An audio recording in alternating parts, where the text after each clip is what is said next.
Hello, amazing, beautiful people. I hope that this is finding you well. I am coming on here to do a video. Oh my goodness, I'm coming on to do a video. Got distracted by my own video. How crazy is that? So I've come on to do a video because I have a new to me deck. So for anybody who collects oracle card decks or tarot card decks, who works with them, you know that there are gazillions of them out there. They are beautiful and amazing and fascinating and absolutely incredible pieces of artwork and insight and oracle energy.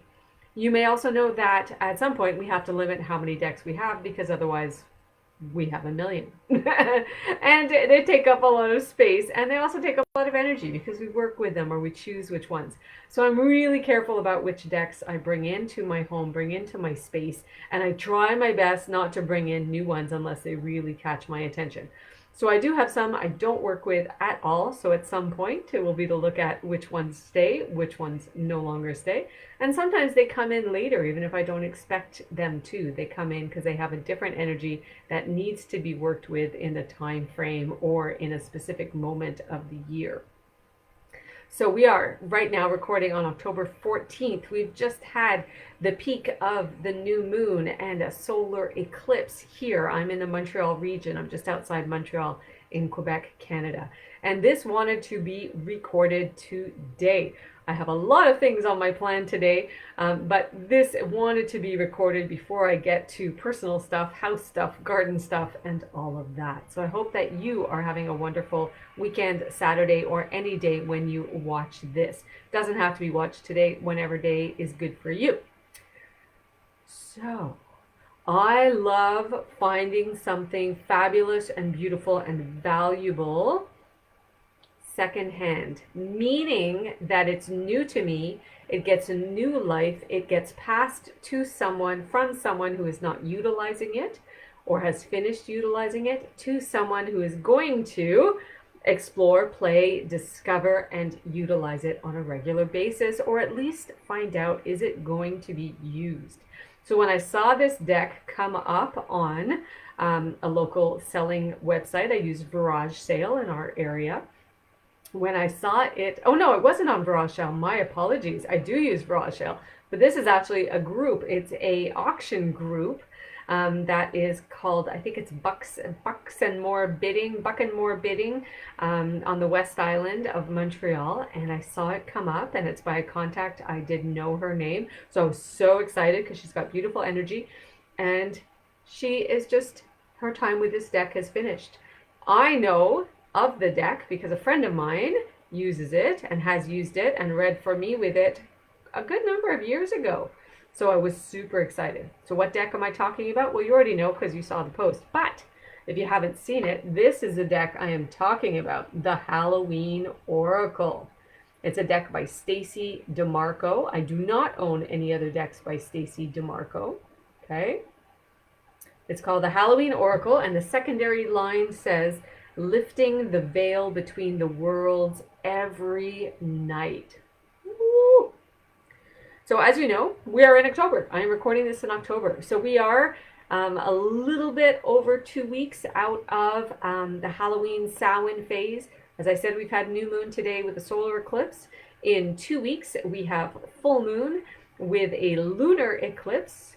And then we move into Samhain, Halloween energy, end of October and into November, recognizing ancestors and all of the veil being thinned. So it was just an amazing time to come to this deck. And I want to look at it. Why? Because, well, the deck wants us to look at it together. So I'm not doing readings with it in this recording. I am meeting the deck for the first time with you. I'm going to share it and let me know what you think. What do you think of the deck? Have you already used this deck? Would you like me to give you a reading with this deck? Would you like to see videos with this deck? Let me know. I'm so excited to see it because I really only know of a couple of the cards from it. Okay. So I will not read the whole back of the deck. Actually, I will. Let me read the back. So it says, experience the scariest night of the year every night. I don't actually find Halloween that scary. People make it scary, but I don't find it scary. I find it sacred. I find it powerful. So good, so valuable. In my year wheel, the card I pulled for October is the Empress. So we know we've got power. We've got divine feminine, strong, strong energy coming in. Woohoo! So it says here, this is on the back of the box by Stacey Demarco. Unleash your inner monster and trick or treat your way into a connection with the most magical and scary night of the year, Halloween. Festivals of the dead like Halloween have been celebrated for thousands of years across many different world cultures. They serve to honor those who have passed and to celebrate death as a natural part of life and an opportunity to welcome in a new beginning. During Samhain, the ancient Celtic festival from which Halloween originates, the veil between this world and the next was believed to be at its thinnest. And so since the very beginning, Halloween has been an occasion for effective and potent divination, a chance to connect with the other side, quote unquote, or get a glimpse into your future. Now you can harness the eerie power of Halloween every night of the year, encountering black cats, vampires, zombies, witches, werewolves, jack-o'-lanterns, skeletons, mummies, and characters from the Mexican Day of the Dead tradition, including Lady de los Muertos, exquisite candy skulls, and more. Each of the 36 richly illustrated cards has an accompanying meaning in the guidebook that features rhyming couplets like those used in ancient storytelling, as well as a message of divination for you based on an aspect of Halloween tradition. And this deck is published by Blue Angel Publishing. Woohoo! The Halloween Oracle. So I'm not going to go all through the guidebook, but I did want to read the back of it, and now we have a little bit of a sense of some of the cards. Whoa. And there's a pumpkin, look, a jack-o'-lantern, the jack-o'-lantern. All right, so here we go. Are you with me? Hopefully you're with me. So inside we have the deck, which is already unwrapped, but looks absolutely brand new. And we have the Halloween Oracle guidebook. So I am not going to shuffle the deck. I am going to utilize it exactly as it has been presented to me. So I didn't get a sense of the bottom card. I saw it briefly, but I didn't really register. So I'm going to pull the bottom card first, and then we're going to go to the top. I do not know if they are in original order or if they have been shuffled. I presume they've been shuffled, but we'll find out. So the card on the bottom that wants to come out first for us, I am just going to close the box so I can put them on top of it. And I'll show you the back of the deck. So the back of the deck has in gray and black, it's got bats, it's got pumpkins, it's got cauldrons with jack-o'-lantern faces, it's got brooms, it's got witches' hats, it has ghosties, and it's got ghosties. So that's the back of the deck. Sorry, let me get it so you don't get a big reflection. That's the back of the deck. So the first card we have pulled is the Cauldron card. So this is the first card I am officially meeting from this deck, new to me, blessed second hand, so giving it new life and so appreciated that it wants to come and hang out and play with me. So this is the Cauldron card. So we see a big, it would be a cast iron cauldron with the big wooden stick to stir it. It is on a fire, looks like it's on a wood, it would be on a wood base, and it has the pentagram pentacle in the background, the 5-pointed star in the circle. Sacred, very, very sacred, balance of all things. And what it says on the card is cauldron, synergy, and healing. I love that for a first card. I love that for the first card to come in and connect with me. And what you can see in the back where my finger is pointing, this is my cutie little cauldron, very heavy, cast iron. It says Africa on the side of it, and on the top it says sunrise. So it is an official little cauldron. It absolutely has been used. It has been used for burning, not necessarily potion making because that's not quite my thing, but for burning it has been used. Cauldron, okay. So that's the first card I have looked at. So now I'm going to go from the top of the deck straight through. Second card, apple. Risk and reward. Oh, interesting. So here we have a very cloudy scene. Okay, cloudy scene with a red apple with a heart-shaped bite out of it. It is on a hand and there is blood rushing down from the apple onto the hand. And there is a flower, a white flower at the end. It could be an apple blossom. That's what I'm going to guess it is. Just at the end of the fingers, and there's light streaming out from behind the clouds. So a classic tale on the apple, I'm presuming, from a lot of different backgrounds. Poisoned apple, real apple. What's the benefit when you bite into it? Heart energy as well. Apple, risk and reward. Already getting ideas, already getting intuitive insights on how these cards can work with the way that I read. Next card. Owl. Oh, love it. Wise seeing, wise action. Wise seeing, wise action. Owl eyes looking deep into you. Big full moon energy. And it looks almost like eclipse energy, doesn't it? To me, it looks like eclipse energy with either the owl sort of eclipsing the sunlight, but also the different colors, and that shadow feels very eclipse kind of energy. So how fascinating is that on this day of a solar eclipse, 2 weeks before a lunar eclipse? So I do not know my owls well enough to know which type of owl this is. I will have to look it up. And I think I just recently bought a secondhand scarf. A friend of mine and I were out thrifting, and I bought a secondhand warmer weather long wide scarf, and I believe it had this exact owl on it. So that's amazing if that's the case. Woo-hoo, love it. It says owl, wise seeing, wise action. Absolutely what I attribute to owl energy. Gorgeous. Let me know in the comments how you like this. Right? Joy is the next card. Joy, rejoicing in the present.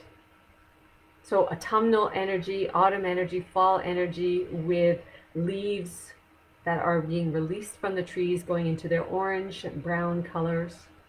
Big maple leaf in the background, maple leaves falling. Of course, I'm very akin to the maple leaf being Canadian, and we have maples in my yard and our neighbor's yard. And you have this woman with her hands up to the heavens. She is looking up, and she doesn't look super joyful. So I can see how this reading can come in to help people to recognize probably, are they in joy? Are they in the present moment? What is going on? She's in a beautiful dress, sort of brownie cream colored, with light streaming from her from behind through this leaf. Oh my goodness. This leaf, these leaves, and the sunshine. So joy, rejoicing in the present is that card. Next. Skull of stars. Oh, I just got tinglies. Skull of stars. So it's the upper part of the skull, not including the lower, I believe it's the mandible, the lower jawline, in front of the moon, with clouds and stars of the heavens, of the universe up behind. Skull of stars, and the phraseology is infinite possibilities. And the skull looks like it's been through quite a bit. What is going on here? So something has happened. What has happened to the skull? So these are all points of readings, points of insight that we can work with for the seeker, for the client, for myself, if I do readings for myself with this deck. And for you, of course. Skull of stars, infinite possibilities. Oh, and I think it's got some big sort of mountain energy in there too. It feels like it. Wispy clouds and mountain energy. Next card. Hearth. Oh, happiness in our hearts and homes. So it's a big, strong, old fireplace with the wood fire lit candles all around. It has a big gargoyle looking kind of imagery up on the top. Some would say devil imagery. I see gargoyle first.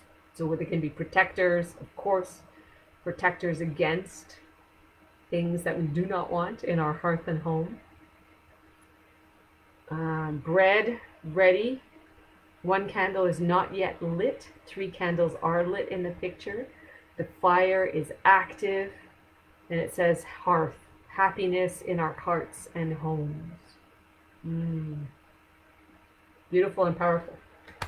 Loving these cards. Loving. Next, forgiveness. Oh, such an important message. Reducing burden is the secondary lines. Forgiveness. So we've got a white flower. I'm going to say a type of rose, but I could be wrong if you know what kind of flower this is, and it may say it in the guidebook as well. With the hand outstretched, little pinky is just curving around. There we go. Little pinky is curving around the flower. Try to keep my third finger up. It has sort of that flower energy blossoming up behind, radiating out reds and creams and whites. And you see almost the veins of leaves or petals on plants that would be on there. The leaves, it really looks like that within the white here, and then radiating out into the red or copper sort of color in the back. And you've got one green leaf here. So forgiveness, reducing burden. Forgiveness, such an important, profound, and yet sometimes quite difficult reading insight to get, message to work with. Okay, absolutely. Just adjusting this a wee bit. Comfort. There we go. Next card, a werewolf. Oh, howling to the moon. So this is in 2 weeks, right? The full moon in 2 weeks. It's got lightning, so there's power in this card. Is full moon energy with deep, dark clouds moving through, reflecting light, but also having their dark spaces. This is definitely werewolf. So they're wearing jeans, of course, as you do. You know, you wear jeans when you're a werewolf. Howling to the moon, or in that expression of transformation, of the challenge of the wild. And it says, werewolf, exploring wildness. Oh, so I can see how that would be super interesting if you pulled this. And it's not lightning. I'm mistaken. To me, it looks like lightning, but it's not lightning. It's actually branches, dead branches from a tree that are catching the light of the moon. So that shows you that I'm going to see lightning every time I see it. And then the branches, the bare branches, a little bit of just the buds starting to form, but primarily bare branches, meaning that they have finished with the leaves or they are dead. Next reading, next card, the witch. And underneath the witch, it says, the earthly weaver of the worlds. The witch, the earthly weaver of the worlds. And this is super interesting because it makes me, one of my favorite books over recent times is Discovery of Witches, the first book. I like the whole trilogy, but the first book particularly, and the witch. And if you've read the other books in that series, you will understand the weaver is very interesting terminology. So the witch, the earthly weaver of the worlds, and I love that. So she's wearing her black hat. She is working with fire. She has a cloak on, or a strongly fabriced dress. She's got a big belt with that big buckle, that rectangular buckle. There are sparks coming. There are swirls and waves in the energy all around her. The witch. Can't have a Halloween deck without a witch, for sure. Come on. Come on. Then we get the underworld. So we have the skull, the same as we had in the previous card, but now we have a skull in front of a scene looking out to mountains with waterfalls. It looks like waterfalls coming down, maybe looking out of a cave, clouds, there's water at the base. You're looking over to maybe a village in the distance, a cove, and it says, where all things pause and begin again, the underworld. Where all things pause and begin again. So are you really looking out to our world, or are you looking out to the underworld? Or are you looking down or up? What is going on? And it has a pomegranate, right? That's the right fruit, pomegranate, in front, dripping with its juices and its little beads and with leaves. The underworld, where all things pause and begin again. Let me know what you think so far. Then we get eternal love. So we get two skeletons who look like they have been buried and are now deep within the land, connecting with the roots of a tree in the ground, partially above. And there are grassy, mossy areas with what look like daisies above, and an intertwining roots making a heart as where their hands come together. Eternal love. Love is love is love, and it transcends physical death. A very important card for the Halloween Samhain phase. Ancestors, love, those who have passed. All kinds of love.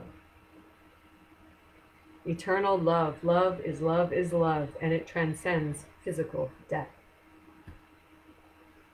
The next card, now we go Skull of Darkness. So we had Skull of Stars, and now we have Skull of Darkness, showing us blind spots. So it's our same skull, the upper part, not the lower jaw, the upper part with a candle lit on top of it in a very dark scene. So it looks as though it would be in a cave, or maybe an old library, or an old place where there's just lots of bricks or rocks. It's hard to see what's in the background, so you can leave it to your imagination. But the shadow of this light is radiating out, and it's blind spots. Skull of Darkness. The next one, Night Song, with one of our favorite birds here, the cardinal. This is a male cardinal. Bright red bird with a bright orange, reddy orange beak. Actually, this one has a red beak. Sorry, the female has a very orange beak, if I recall. Out in the depths of what looks like probably winter or end of the fall, where things have gone into the sleep, the death of the trees, with the leaves down, the rest. Night Song, and it says hidden talents. So there's light radiating around this cardinal from the back. Could be raining, could just be the shadows. We love the cardinals. We have them on our feeder. We had them on our feeder this morning. I put out some food to help them prep for the winter.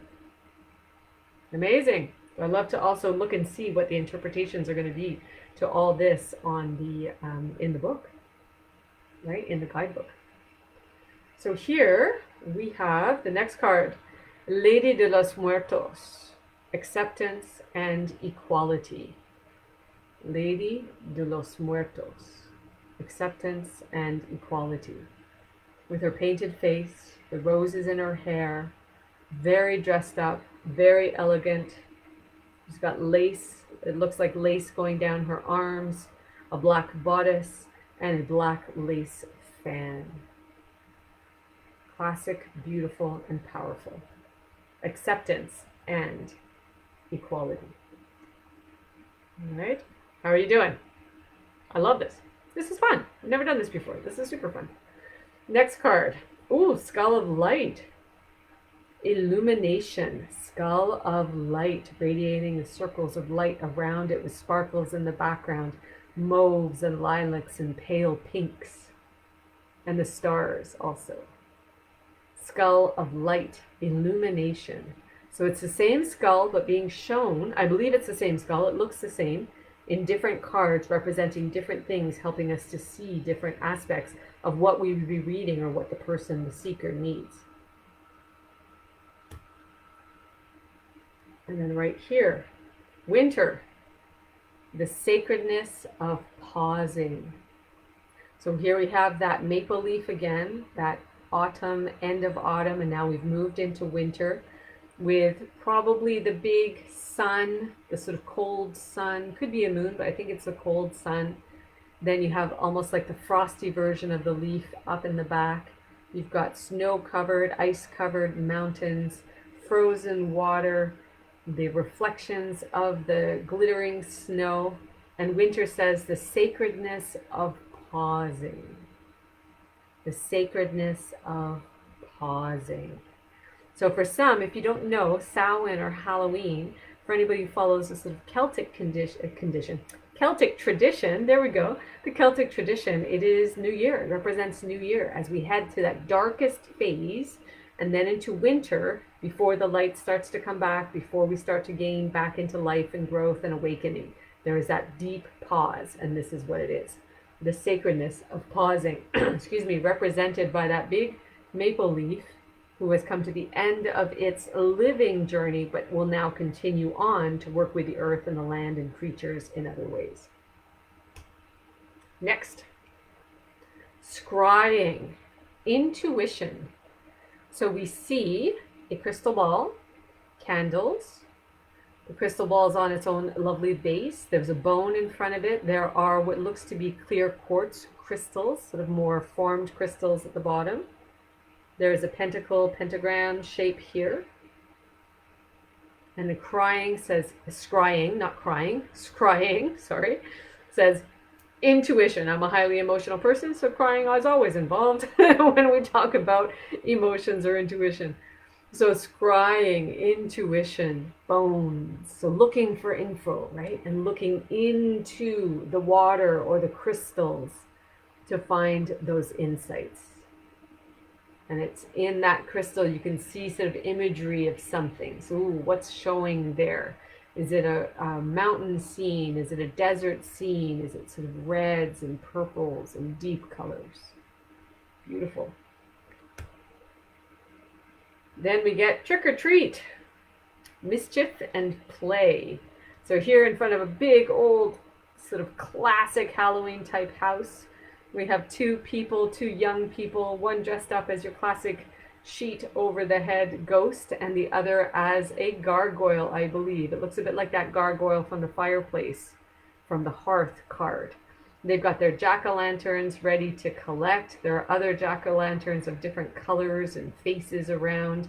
There are bushes in the background, and the house has some lights on it, but it also has some windows that look like they're maybe boarded up. So mischief and play, trick or treat. So what would come in with this card? It'd be pretty cool to find out. Then we get spider, also very appropriate for Halloween. Community and web weaving. Oh, I love that interpretation. Community and web weaving. So there are community spiders who do build entire communities. Others, of course, are making webs of all different types. And this spider, I don't know if this is a specific species of spider. I would have to look it up. But it has that beautiful body with the spiral shape on it. And it has those beautiful long legs with each different coloring of the browns and the cream colors on its web with the sparkling lights and the dewdrops involved. Spider, community, and web weaving. And you can even see his little eyes. You can see her eyes. Probably her. I'm going to say her. Her eyes. Beautiful. Okay, next card. We're getting there. We're doing great. The dawn card.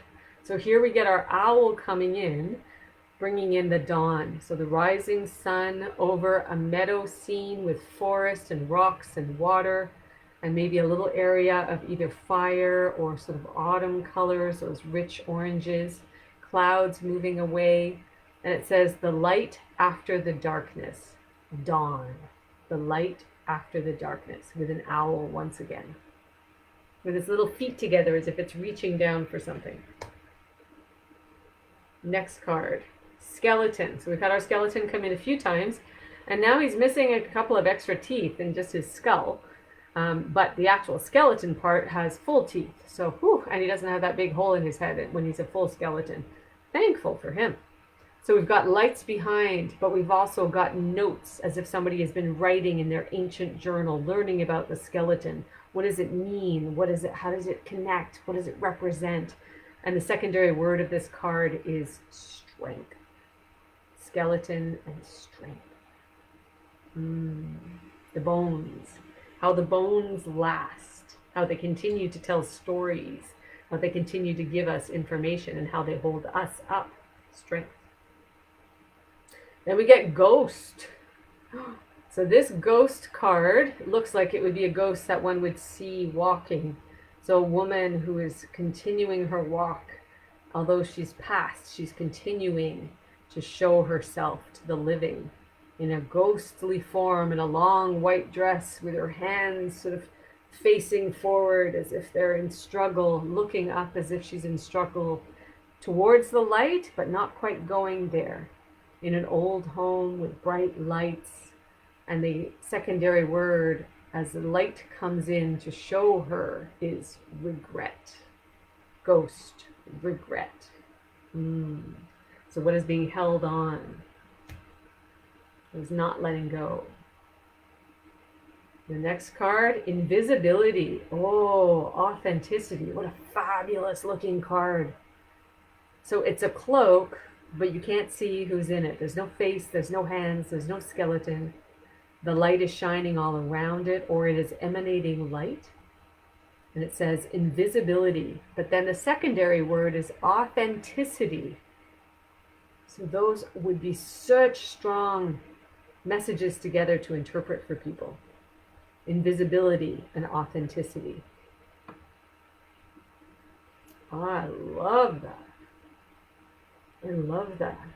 It reminds me a bit of the ghost of the future in the Christmas Carol, right?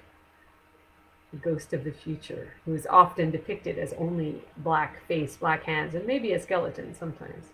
But this one, invisibility, can't see something in there, but it's authenticity as well. The next card here, vampire, because we know, we saw it, we read it in the back of the book, in the back of the box. We knew it had to be a vampire. Vampire, emotional intelligence is the phrase. Emotional intelligence. So she is not looking like she's having a great day. She's got the full moon behind her. She has her cup of beverage, which of course would be blood. She is, excuse me, very fancy dressed in her high collar and lace. Hair is all done up. She's not the neatest eater. She's got some fangs and some blood going down. And it says emotional intelligence. So this actually makes me laugh a little bit because the look on her face was like, really? Really? Emotional intelligence? Really? So how interesting is that? Lots to play with that card. If you pulled that card, lots to play with. Then we get the skull of flowers. We get our skull again. This time, skull of flowers. So painted flowers all over the skull, a very realistic one in the front, more artistic ones on the side. Big pink petals in behind with light radiating from behind it. And the secondary words are creating through the ashes. Skull of flowers, creating through the ashes. Oh, so new life, something new coming out after the ashes. Then we get death, a death card. And it says the eternal cycle begins here. So you have the essence of sort of a skull in the moon in the background, but not the full shape of it. You've got blue, gray, black clouds sort of wafting as if there's fog. And in the front you have the vibrating, radiating, that's a type of moth. I wouldn't know right now what type of moth, but I know for sure it's a classic moth, and I would know the name of it when I hear it. It might even be called a skeleton moth, because it does have that shape of a skeleton on its upper body zone near its head. Death.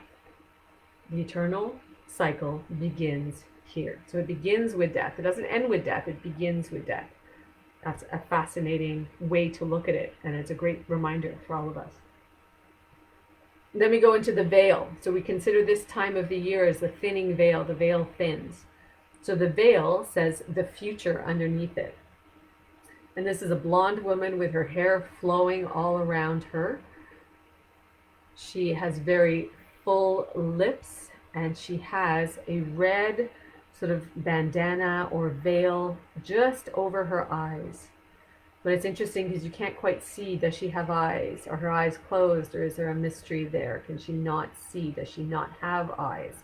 So is it the veil? Is it the future? What are the question marks? What are the mysteries? I love that.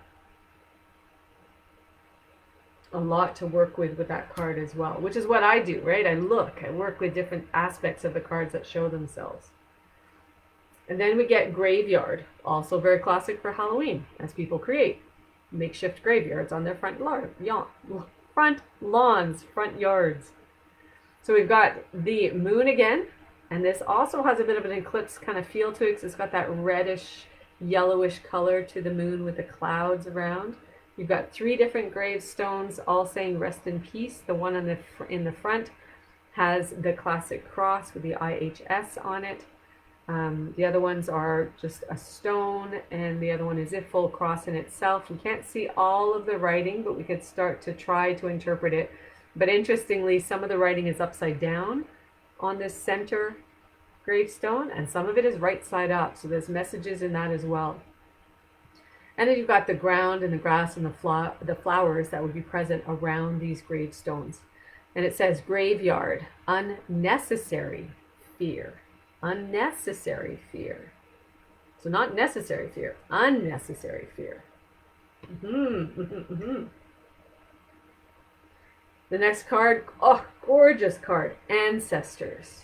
The love and legacy of our DNA. So it is a beautiful big old tree with a DNA strand created out of earthy matter going up from the roots up through the center of the trunk, up into the tree, either on the side of it, in front of it, inside of it, depending on how you want to look at it, next to it, climbing it. But it's connecting with the roots, and there's grasses all around, trees in the background, light coming in. And it says, ancestors, the love and legacy of our DNA. Beautiful card. Tree energy, as above, so below, connecting with the roots, connecting up into the light, into the heavens, earth and spirit, through us as humans. Okay, so then here we get our black cat energy. Also, you need to have a black cat at Halloween. The big, strong yellow eyes of the black cat in the background. The black cat in the front, the sort of misty energy behind it, clouds and mists, and it's sitting on top of a whole bunch of books with unlit candles around it, really old books. And it says, fortune meets opportunity. So what is this cat bringing? Fortune meets opportunity, but you have to see it. You have to open your eyes to see it. We're getting there, we're getting there. You're doing great. Jack-o'-lantern, our carved pumpkin with all the light radiating. He's got a very classic jack-o'-lantern face, looking somewhat evil and somewhat happy, somewhat mischievous and somewhat just enjoying the night and the magic and the festivities. Jack-o'-lantern. And the secondary word is protection. Jack-o'-lantern, protection. Candle would be lit inside. What's your favorite jack-o'-lantern face to do if you're carving? Then we get another version of the pumpkin with barm brack. This is not a word I know. Barm brack. So it looks like it's a type of bread. Barm brack. One word. Secondary words, sweetness and synergy. So I'd have to look this up. So it has the harvest of the pumpkins. Some are lit as jack-o'-lanterns, carved pumpkins in the background, other plants from the vines of the pumpkins. And then in a pan in the front, it looks like a type of bread. So barm brack, I'm guessing, is a type of bread. Sweetness and synergy. Things have to come together to create a baked product. Woohoo! We love that. Maybe it has pumpkin in it. Maybe it's a pumpkin bread. I'll have to look at the guidebook and find out. Next card. We're doing awesome. I love this. Zombie. I don't love zombies. I can do a lot of Halloween-y things. I do not love zombies. But thankfully for me, it's just the hand coming up from the gravestone. So the same gravestone we saw earlier, now with the light showing partial either eclipse or crescent. So it's partway through the month. Clouds sort of dissipating to show the stars in the sky above. But this hand rises up from the earth, zombie. And the word is control. So this would be a really telling card. Zombie, control. I don't like zombies. But interesting card, and I love the way that it's portrayed. Next card. Mummy. So we go from zombies to mummies. Mummy. So, looks like ancient Egypt with the pyramids, with a strong moon also in the background with that orangey yellow kind of coloring browns of the desert and the pyramids. And this is a zombie who's wearing that sort of ancient Egypt jewelry decorations around the neck and on the upper arms, as well as the pieces of material that would be covering them as a zombie would be covering the head, except that, oh look, their eyes are open. Ta-da! So after zombie, we get mummy. Coincidence? I think not. So then we go change. So the secondary word of this card from the mummy card is change. Transformation, change. Ooh, so much in that. And the ancientness of ancient Egypt and the pyramids. Almost there. Second to last card, midnight. So we have a watch or a clock in the background set at midnight. We have a woman in the foreground raising her arm as if she's sort of in an expression of wow or wonder, or holding up that clock, that watch around her neck, if it is on a thread or on a chain. She's in a black dress with long sort of brown red hair and wafting material around her. There are sort of imagery of clocks and gears and screws and metal things in the back. And it says midnight, the most magical hour of all. The most magical hour of all. And the last card of this deck, so there were 36 cards. We've seen 35. What is the last card? Can you guess? Can you think about what have we missed? What have we not had? I can't. Let's find out. Here we go. Drum roll. And we get the lamp. Oh, the lamp. So we have a window with a lamp, a traditional lamp that has fire from oil. But we also have the spooky jack-o'-lantern in it looking out. Spookiness. Other pumpkins. So you're not quite sure if this is just a jack-o'-lantern sitting on a table or if it's got some other life going on there. And the secondary word for the lamp is remembrance. Because there is, in the Halloween, Samhain phase, there is remembrance of those who have passed. Their spirits, their energy, our ancestors. The lamp. So which is your favorite card? Which card did you like the best? Which card did I like? I really liked the owl. I really liked all the skulls, the different tones of the skulls and the different meanings. And I'm excited to explore these cards more in readings for me. So in case you just caught the end, this is the Halloween Oracle. I was meeting this deck, new to me, secondhand deck to me, but it's literally brand new. Doesn't even look as though it was used, just not still in its original packaging in terms of the cards, but the box is perfect, the deck is perfect, so I'm very fortunate to welcome this deck in. And on the cover here, it's the Halloween, the Skull of Flowers. One of the many skulls in this deck by Stacey Demarco. My first Stacey Demarco deck coming in to work with me as I do Oracle intuitive readings. So I hope you enjoyed this, meeting a new deck with me. What fun. I am so looking forward to seeing it in other readings and videos. I'm wishing you well as you continue on this October phase, or whenever you are watching this. I hope that this has perhaps brought up some insights for you, some questions, some mysteries, some wondering, or sheerly some fun as you head towards Halloween and Samhain. Until next time, this is Sheila, BlueWater Oracle, signing off. Take care of you. Ciao!